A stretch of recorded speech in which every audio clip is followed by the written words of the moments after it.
বিয়ের কয়েকদিন পর আমার স্ত্রী একটা আবদার করেছিল আমার কাছে। না, আহামরি তেমন কিছু নয়। আমি যেন প্রতি মাসে আমার ইনকামের একটা ছোট্ট অংশ তার হাতে তুলে দেই, আর সেই টাকাটা সে তার প্রয়োজন মতো খরচ করবে। নতুন বউয়ের আবদার ক্ষুণ্ণ করে দাম্পত্যের শুরুতেই মন কষাকষি চাইনি আমি। আর তাছাড়া আমি যতই তার সকল আবদার পূরণ করি না কেন, তারপরেও তার একান্ত নিজের কিছু প্রয়োজন তো থাকতেই পারে।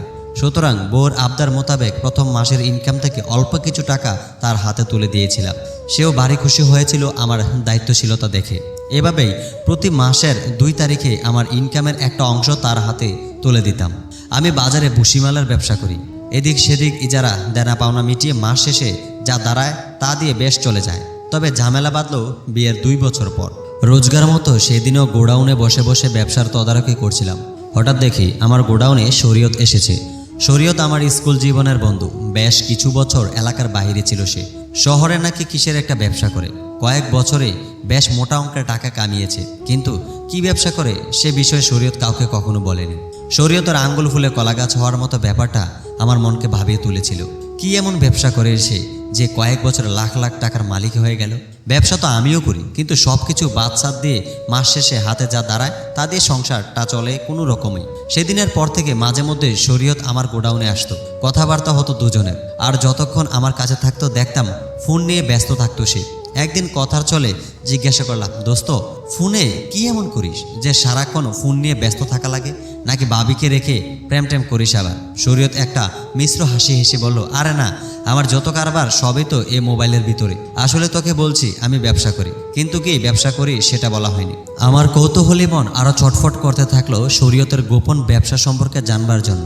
বললাম, হ্যাঁ, তা তো বলিসনি। পাশে যদিও আমি তোর ব্যবসার বাঘ বসাই সেই ভয়ে। সে হু হু করে হেসে জবাব দিল, আরে না, তোর কাছে আবার গোপনের কি আছে? শোন তাহলে, বর্তমানে অনলাইনের যুগে দেশ যেমন এগিয়ে যাচ্ছে, তেমনি ব্যবসাগুলোও রয়েছে আরও কয়েক ধাপ এগিয়ে। বুঝলি, দরকার শুধু একটু ধরে নেওয়ার মতো মাথার। ঠিক বুঝলাম না। শেয়ার বাজারের নাম তো নিশ্চয়ই শুনেছিস? হ্যাঁ, অনেকটা শেয়ার বাজারের মতনই, তবে এইখানে শেয়ার বাজারের মতো অত ধৈর্যের প্রয়োজন পড়ে না। Hand to hand. এই 1 লাখ দিলাম, কয়েক মিনিটে আবার ডাবল করে নিয়ে নিলাম। বুঝলাম না।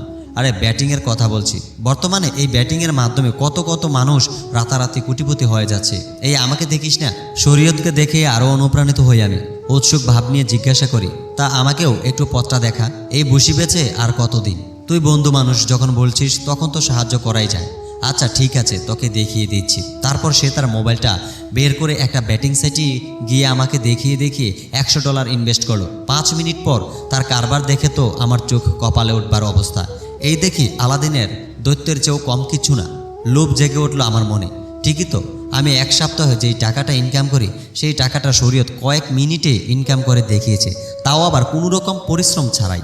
না, এই ভুসিমাল বেচা কেনা আর নয়, আমিও ব্যাটিং করব সিদ্ধান্ত নিলাম। শরীয়ত আমাকে সব কিছু বুঝিয়ে দিল, কয়েকটা সাইটের সাথেও পরিচয় করিয়ে দিল। এখন শুধু বাকি টাকা ইনভেস্ট করা আর কামানো। প্রথম কয়েক সপ্তাহ অল্প অল্প করে ইনভেস্ট করলাম। অর্থ উপার্জনের এত সহজ পথ থাকতে এতদিন বোকার মতো চাল ডাল বিক্রি করে গিয়েছি। নিজেকে মনে মনে ধিক্কার দিলাম নিজের বোকামির জন্য। যত দিন যেতে থাকলো আমার অভিজ্ঞতা আরও পক্ত হতে লাগলো। কাঁচা টাকা ইনকামের এমন সহজ পথ আছে, আগে যদি জানতাম গোটা একটা শহর কিনে নিতাম। ধীরে ধীরে লুপ পেয়ে বসলো আমাকে। অল্প অল্প ইনভেস্ট করে আর পোষাচ্ছে না, এবার বড় দান মারতে হবে। এরই মাঝে ব্যাটিং সাইটের আরও কিছু এজেন্টের সাথে আমার পরিচয় হয়েছে। তাদের ভিতরে একটা এজেন্টের সাথে বেশ কিছুদিন খেলার পর ধীরে ধীরে সখ্যতা গড়ে উঠল আমাদের। যাতে বাঙালি, তবে তাকে লাশ বেকাশ। আর সেখান থেকেই এই খেলা পরিচালনা করে সে। শুনেছি পৃথিবীর বুকে লাস ভেগাসকে জুয়ারিতে গডফাদার বলা হয়। আর সেই বৃহত্তর শহরে একবার বিচরণ করতে পারলে আর কি লাগে। হঠাৎ করে উন্নতি হতে দেখে এলাকার সবাই তো জিজ্ঞাসা করে। সেই সাথে আমার স্ত্রীও মাঝে মধ্যে বলে বসে, তুমি কি গোডাউনের ভিতরে আলাদিনের চেরাগ খুঁজে পেয়েছো নাকি? ওদের এমন কথায় আমি শুধু মুচকি মুচকি হাসি। আসলেই আমি আলাদিনের চেরাগ খুঁজে পেয়েছি। আরও আগে যে কেন পেলাম না এটাই বুঝলাম না। বিয়ের পর থেকে স্ত্রীকে দামি কোনো কিছুই দিতে পারিনি। একদিন পাশের বাসার এক ভাবি আমাদের বাসায় এসে একটা গলার চেইন দেখিয়ে বড্ড বড় মুখ করে বলেছিল, এই গোল্ডের চেইনটা আমার স্বামী আমাকে কিনে দিয়েছে। ভাবছি আমিও আজকে একটা চেইন কিনে নিয়ে যাব। তারপর আমার স্ত্রীও সে ভাবির মতো গর্ব করে আমার নামে বলবে সবার কাছে। সেদিন রাতে ফেরার সময় একটা দামি চেইন কিনে নিয়ে গেলাম। স্ত্রীকে চেইনটা দেখানোতে সে যতটা না খুশি হলো তার চেয়ে প্রশ্ন করলো তার চেয়েও বেশি। আজকাল সুমির প্রশ্ন করার বাতিকটা একটু বেশি হয়ে গিয়েছে, যা আমার কাছে বড্ড বিরক্তিকর লাগে। সে যা ভাবে ভাবুক, তার কাজ ঘর সামলানো, সে ঘর সামলাক, দুনিয়ার খবর জেনে কাজ নেই। কিন্তু কথায় আছে না, পিপিলিকার ডানা গজায় মরিবার তরে, এই কথাটা বেমালুম ভুলে গিয়েছিলাম। আমার ভাগ্য বেশি দিন সহায় দিল না। লোভ আর অহংকার আমাকে ধীরে ধীরে পতনের দিকে নিয়ে যেতে থাকলো। নতুন একটা এজেন্টের সাথে মেম্বারশিপ করতে গিয়ে বড় রকমের একটা ধরা খেলাম। সে থেকেই আমার পতন শুরু হলো। একের পর এক লস খেতে লাগলাম। এই কয়েক মাসে যা জমিয়েছিলাম তার পুরোটাই ধীরে ধীরে হারতে শুরু করলাম। সোজা পাহাড় চূড়া থেকে অতই সাগরে জাপ মারার মতো অবস্থা হলো আমার। এই কয়েক মাসে যতজন এজেন্টের সাথে ভাব জমে উঠেছিল সবাই এক এক করে ছন্নছাড়া হয়ে গেল। আমার উন্নতি দেখে যতজন বন্ধু কাছে এসেছিল সব এক এক করে হারিয়ে গেল, এড়িয়ে চলতে লাগলো আমাকে। এদিকে লুপ যেন আমাকে ঘেরে বসেছে একেবারে। শেষমেশ স্ত্রীকে গিফট করে চেইনটাও বাদ দিলাম না, ওটাও বিক্রি করে খেলায় লাগিয়ে দিলাম। কিন্তু ভাগ্য যদি সহায় না হয় তাহলে চটফটে আর কি লাভ। একের পর এক লস খাওয়াতে মেজাজ হতে লাগলো খিটখিটে। কাউকে যেন আর সহ্য হয় না আমার, বিশেষ করে আমার স্ত্রীকে। সে ভালো কোনো উপদেশ দিতে আসলেও আমার কাছে তার তিক্ত লাগে। এদিকে ব্যাটিংয়ের চক্করে আমার বসি মালের ব্যবসাও লাটে উঠবার মতো অবস্থা। সব খুইয়ে যখন একেবারে নিঃস্ব পথে বসার মতো অবস্থা, ঠিক তখন বুঝতে পারলাম অতিরিক্ত লোভ আর আশা মানুষকে ঠিক কোন জায়গা থেকে নিয়ে গিয়ে কোন জায়গাতে দাঁড় করাতে পারে।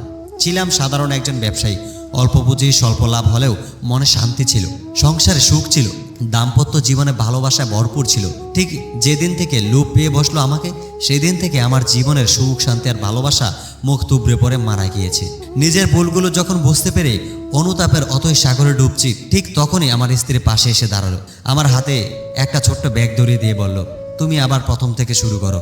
উপরওয়ালা ঠিক মুখ তুলে চাইবে আবার সুখ ফিরিয়ে আসবে আমাদের। ব্যাগটা হাতে নিয়ে দেখলাম সেখানে কিছু টাকা আর গহনা আছে।